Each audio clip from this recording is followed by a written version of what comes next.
తుని పాయకరావుపేట శివాలయాలు శివనామస్మరణతో మారుమ్రోగాయి. ఆధ్యాత్మిక భక్తితత్వం అణువణువున వెల్లివిరిసింది.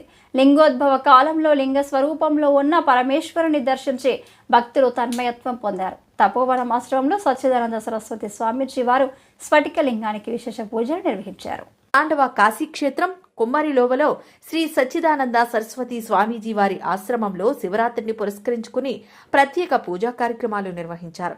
వేద పండితుల మంత్రోచ్చరణల నడుమ స్ఫటిక లింగానికి స్వామీజీ వారు పంచామృతములతో అభిషేకములు జరిపించారు. అనంతరం బిల్వపత్రాలతో పూజలు చేసి విశేషమైన పుష్పాలతో అలంకరణ చేశారు. లింగోద్భవ కాలంలో వేద మంత్రాలతో ఆశ్రమ ప్రాంగణం భక్తి పార్వస్యంతో పులకరించింది. అధిక సంఖ్యలో భక్తులు పాల్గొని పూజా కార్యక్రమాలను తిలకించి తరించారు. సచ్చిదానంద సరస్వతి స్వామీజీ మాట్లాడుతూ శివరాత్రి యొక్క విశిష్టతను, లింగోద్భవ కాలం యొక్క గొప్పదనాన్ని వివరించారు.